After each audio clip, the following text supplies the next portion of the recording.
So it's time for a fight that we all knew was coming.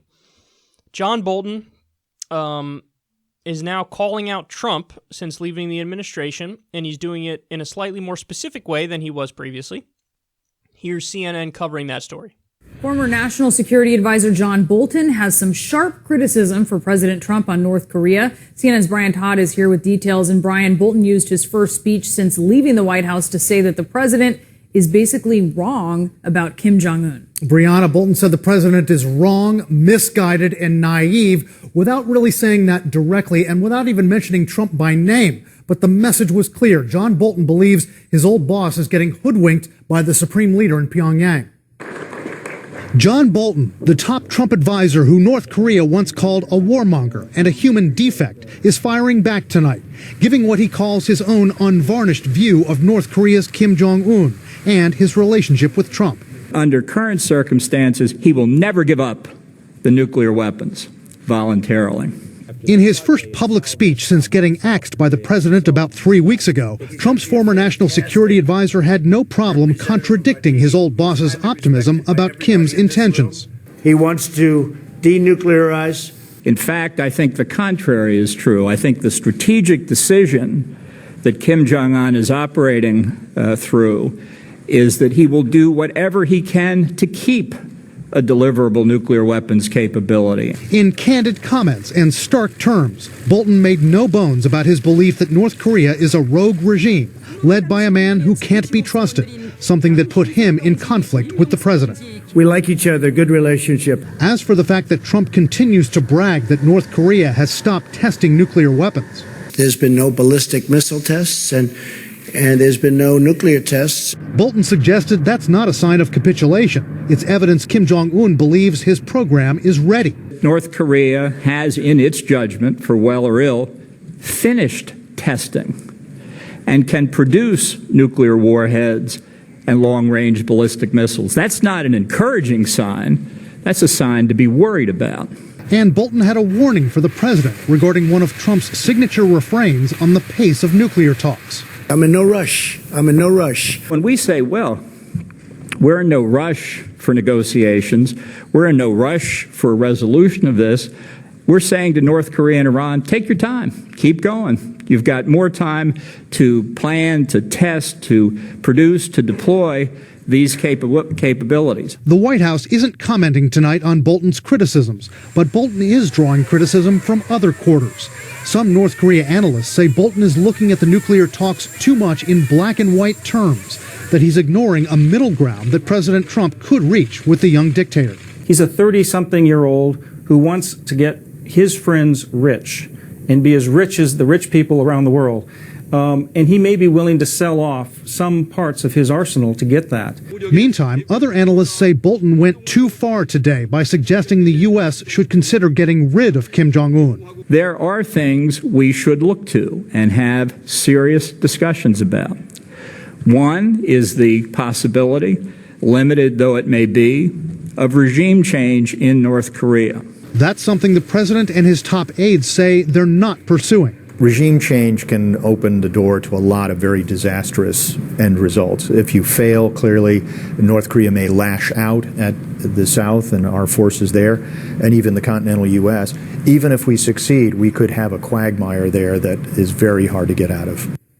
As if to illustrate himself how difficult regime change would be in North Korea, John Bolton, when asked what Kim Jong-un is really like, said the dictator is thoroughly in charge of his country, makes all the decisions, and is not a puppet of his family, the military, or anyone else. Brianna? And it wasn't like Bolton just said there was one way in which he thinks Trump has capitulated to Kim Jong-un. Right. Brianna, Bolton said that when President Trump promised Kim Jong-un that he would scale back those joint U.S. military exercises with South Korea, well, he believes Trump made a mistake there. Bolton said, and some analysts agree, that scaling back those drills will take away the readiness of American forces to fight North Korea if there is a crisis.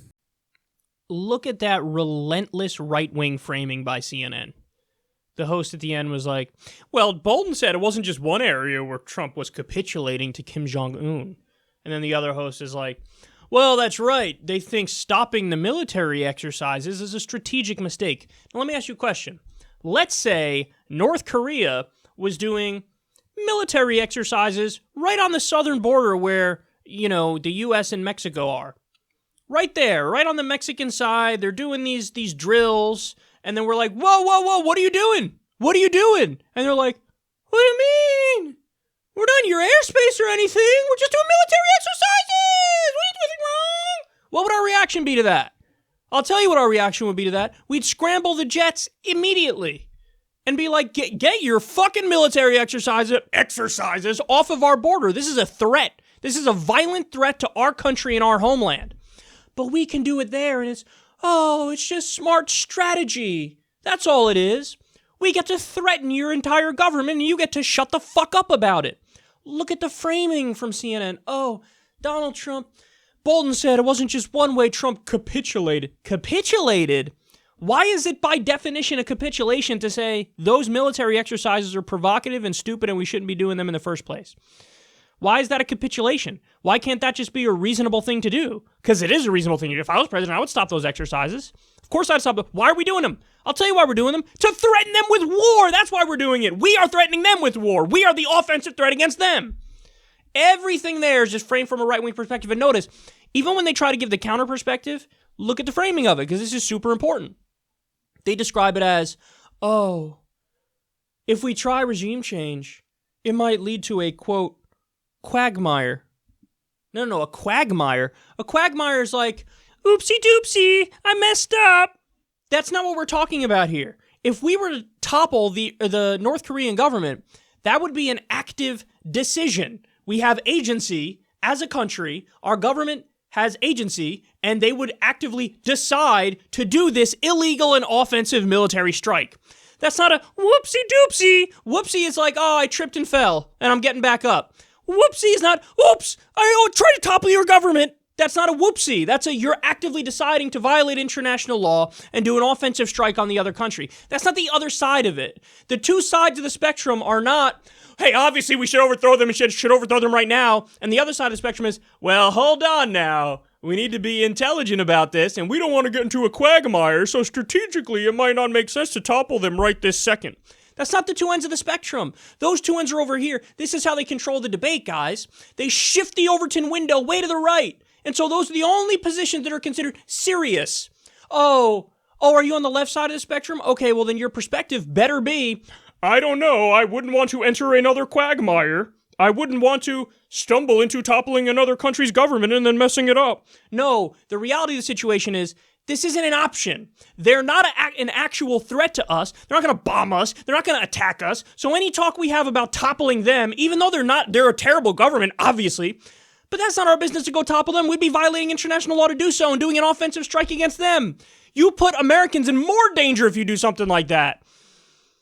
There's no representation of the actual left-wing position. Now, notice that they paint Bolton not as a warmonger who's a literal war criminal who has blood on his hands who should be in The Hague. And by the way, that's what he is. They don't paint him that way. They paint him as reasonable, like, well, maybe a regime change, but it would be limited. Limited?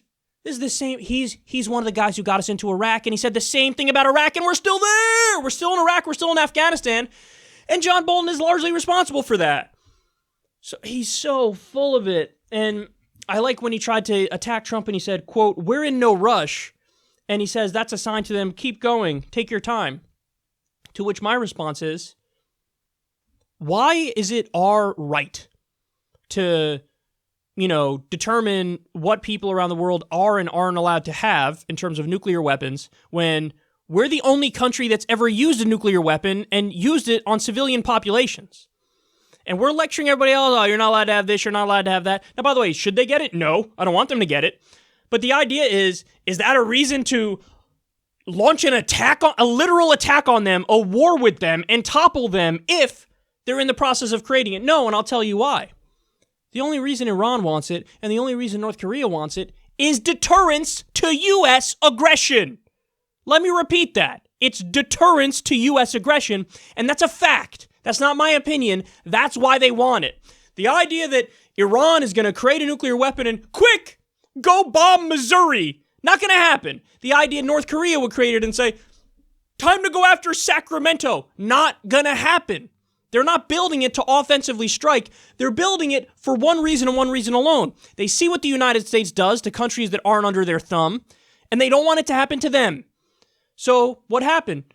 John Bolton just recently, what did he say to Trump? About during the negotiations, John Bolton comes out and says, oh, we're looking at the Libya model for North Korea. The Libya model was, hey, Muammar Gaddafi, give us your weapons. Okay, here, take my weapons. And then we went and toppled him anyway. He listened to us, did what we said, and then we went and toppled him anyway. So when John Bolton says we're looking at the Libya model, what does that signal to Kim Jong-un? Signals, oh, okay, well, if I give up my weapons, they're going to topple me anyway. Why would I give up my weapons? What, am I the dumbest person on the planet? Am I the dumbest person on the planet to give up my weapons under that scenario? Am I the dumbest person on the planet? This is John Bolton, guys. He's a war criminal, and he belongs in The Hague. And then finally,